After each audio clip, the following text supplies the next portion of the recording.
Just a couple of days ago, I released a tutorial basically here on this channel, advanced mixing tips and tricks, how to get your song, like how to push it the last 20-30%.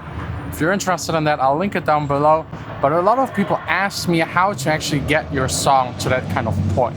It's the same question I always have. It's the same question I had when I started making music 10 years ago. And I finally got an answer. Maybe not a simple answer, because it's a very complex problem consisting of a whole lot of factors. But I'll explain all of them and also give you some examples how the really big superstars get to that place where the songs just sound extremely good, fat, polished, perfect. You know, when you watch like tutorials and someone is remaking a Z song, a David Guetta song, and yes, it sounds like it, same kind of vibe, instruments, the drums are playing at the same spot, but it just doesn't deliver quite. You know, there is something missing, something big, something every producer will hear immediately, something where I would say between someone remaking one of these songs and the original song is still a huge gap that actually makes the track. So that's what we're going to focus on today. First up, of course, business stuff, music making, and a tiny bit of like studio constructing. This room is still not 100% perfect. I'll rise up from the ground like the phoenix. Really fun session, really successful. I'll play to you the new version of that song at the very end and the outro. It sounds amazing. I'm happy, and I think this already leads to maybe a cheesy kind of point, how to get to like that kind of level of the pro DJs. But one part is just enjoying it and having fun. And yes, making music is way more fun when you're successful than just not being successful and depressed. But it's not for everyone. Not everyone will reach that kind of level. A lot of people will fail on their way to get there because it's really frustrating. So I think, first of all, what separates the pros that get those huge songs finished and mixed and mastered in the nicest way possible, they're more dedicated, have more passion, and maybe also more fun making what they do. So always keep that in mind. The next big point, and I think it's by far the biggest difference between the pros and people just starting out, and that's actually like the detail work, the effort you put into a song. I know a lot of people work for 5-6 hours on a song, especially young producers that start and that have never worked, and they think that's a lot of time.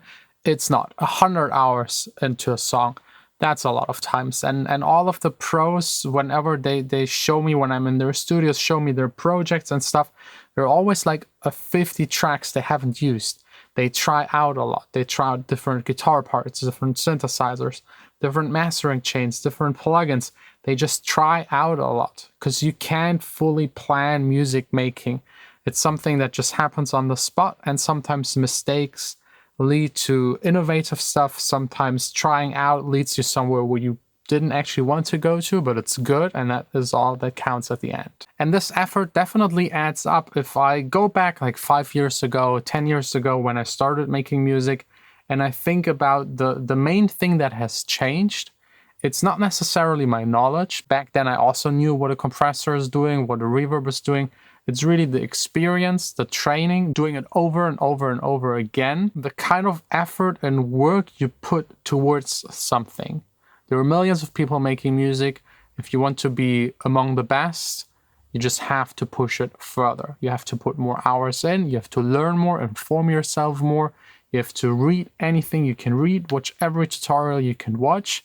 Just be careful, not everyone is telling like stuff that makes sense. If you watch a tutorial by someone and their music is crap to you, then maybe don't listen to them. This also counts for whatever I'm saying. Because what the people tell you or try to teach you is only based on what they know and what they can do. So yeah, take everything with a grain of salt. And maybe also just do the opposite and see where it leads. Another extremely, I think this one right here is the most important and the one that most people don't know about. And you might think, yes, I know about it when I say it first, but it's not what I mean. It's collaboration, like collaborating with other people. And you might now think, okay, yeah, there's like Justin Bieber collaborating with Ed Sheeran. That's absolutely not what I'm talking about.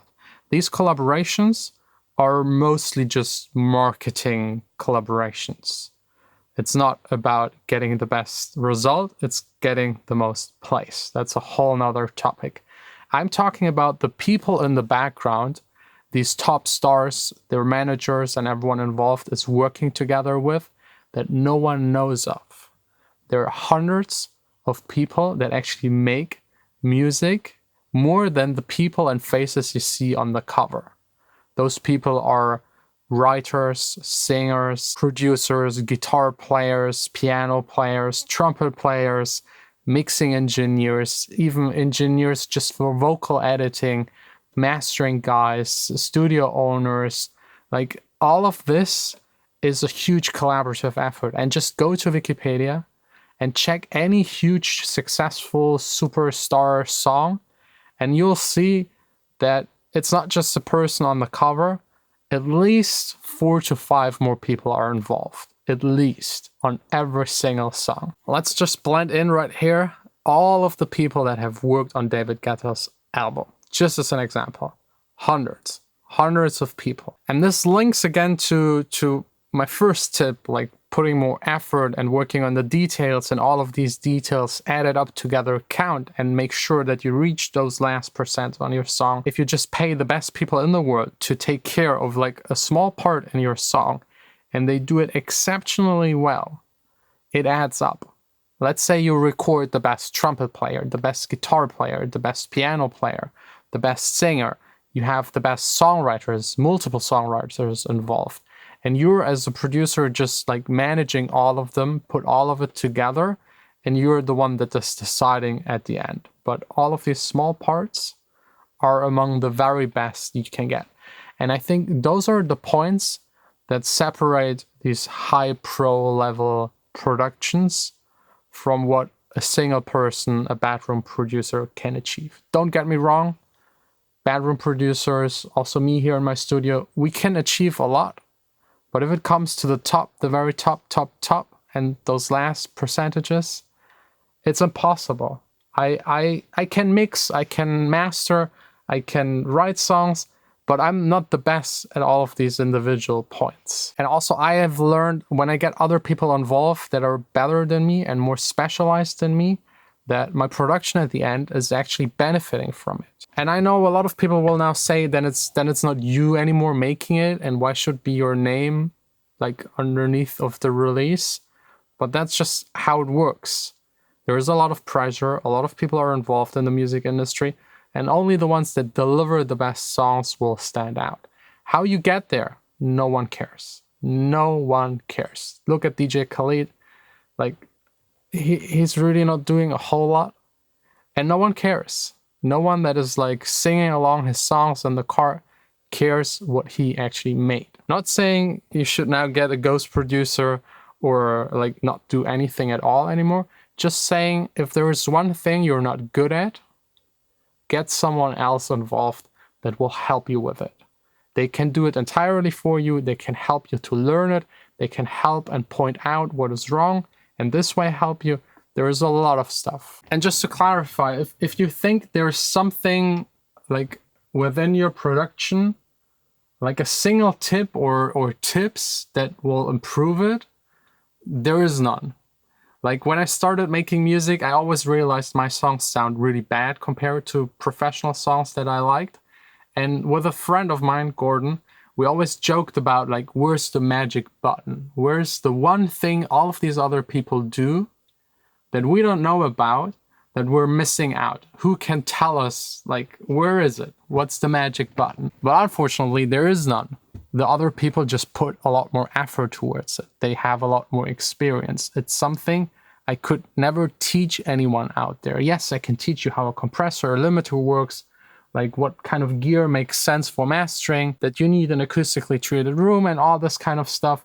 But at the end, it's 100% up to you to learn all of that stuff, to incorporate it, and to use it on your songs, and also know when you've reached your limit and you need to get other people involved. And if you're following along like the last week, you might have noticed, like, for example, my track Watch Me Burn, I'm like sitting on it for hours and hours. It already sounds finished to the normal person for the past month, but I'm going this extra step. I want to reach the next level. I want to learn more stuff. I want to learn and keep on finding that magic button, like at least pieces of it, and kind of this way advance. I hope all of this makes sense, and I hope it doesn't discourage you, because there is nothing I can tell you to immediately get there, but in the long run, you'll eventually get there if you just stick to what you're doing right now.